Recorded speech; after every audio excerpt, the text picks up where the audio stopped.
अगले आईपीओ पे डिस्कशन करूं उससे पहले मुझे ये जानना है, हमने जीएमपी की बात की, आईपीओ से पहले ग्रे मार्केट प्रीमियम जो होता है ये इन्वेस्ट करने के डिसीजन में कितना इम्पोर्टेंट रोल प्ले करता है?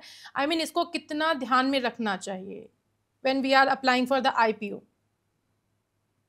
अगर आप मेरी मानो तो उसे इग्नोर करना चाहिए, क्योंकि ये जो ग्रे मार्केट प्रीमियम है इसकी एक आदत होती है।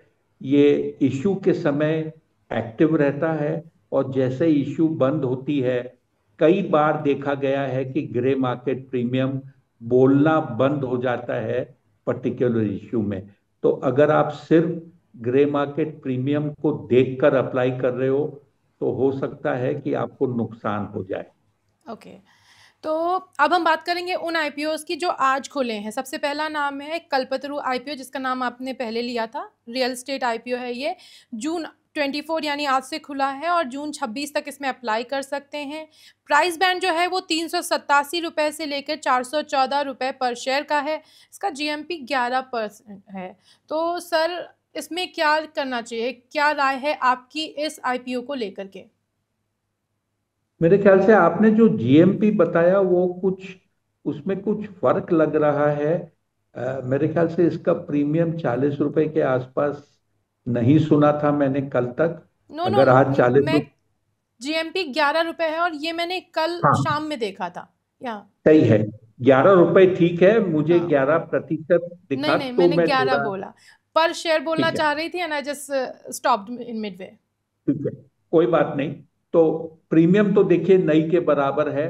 400 रुपए का अगर आप मिड प्राइस लेते हैं इश्यू का, और उस पे अगर 11 रुपए प्रीमियम है, तो वो एक वजह नहीं हो सकती इश्यू में अप्लाई करने की। अब आ जाते हैं कंपनी के धंधे पर।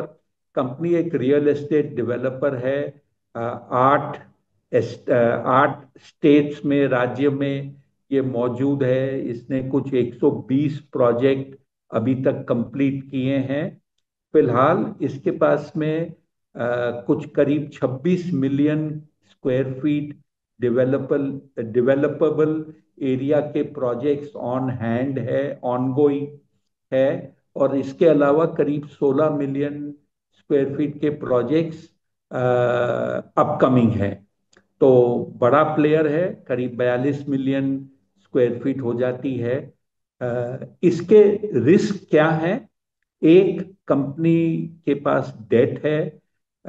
इसके पास टोटल 11,000 करोड़ का डेट था, जिसमें से 1,500 करोड़ कुछ रिटायर हुआ है, प्रमोटर ने कैपिटल इन्फ्यूज किया है। आईपीओ के तहत दूसरा कुछ 1,000 करोड़ कम किया जाएगा। और कंपनी के पास में बना माल, रेडी इन्वेंट्री जिसको बोलते हैं, करीब 8,200 करोड़ का है।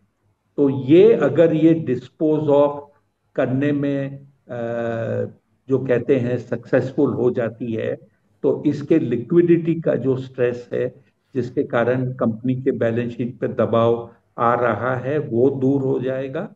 और जो फिलहाल जो प्रोजेक्ट्स अपकमिंग हैं, ऑन गोइंग है, उसमें इसके पास बहुत ज्यादा इन्वेंट्री नहीं है जो नया दबाव डाल सकते हैं।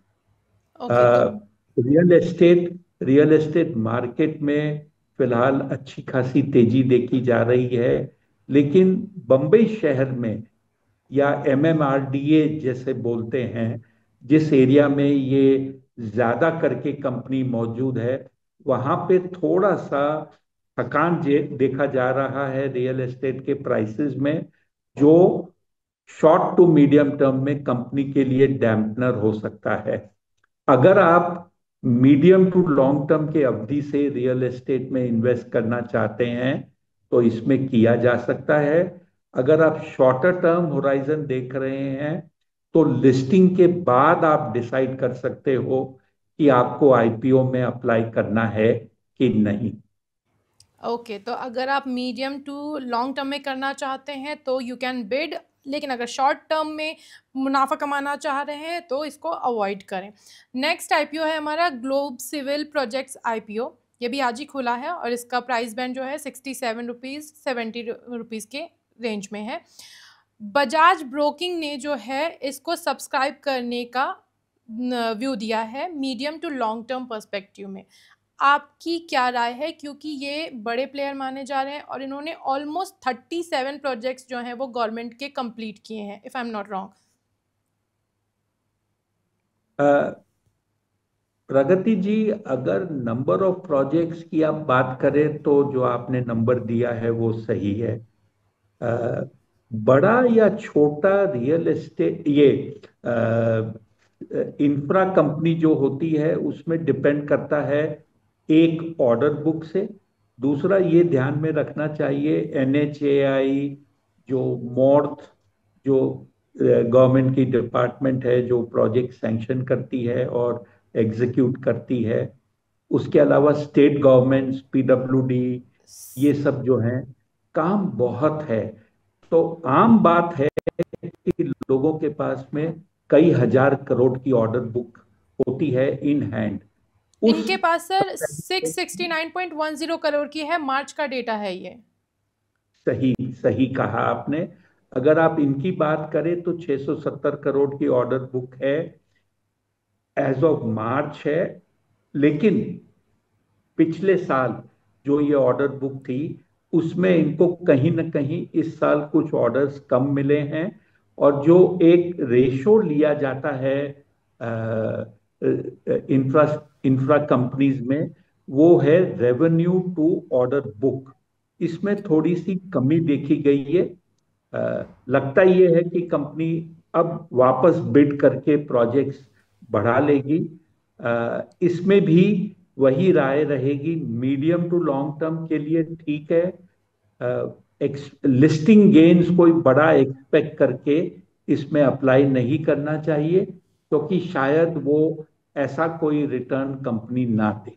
हमने 3 आईपीओज का डिस्कस किया है, इसमें से अगर मैं एचडीबी फिनेंशियल आईपीओ को छोड़ दूँ तो बाकी दोनों के लिए आपने मीडियम टू लॉन्ग टर्म में इन्वेस्ट करने का नज़रिया रखा है कि अगर लॉन्ग टर्म में प्रॉफिट कमाना चाहते हैं then go ahead, short term में कमाने का नज़रिया है तो इनसे दूरी बनाएं।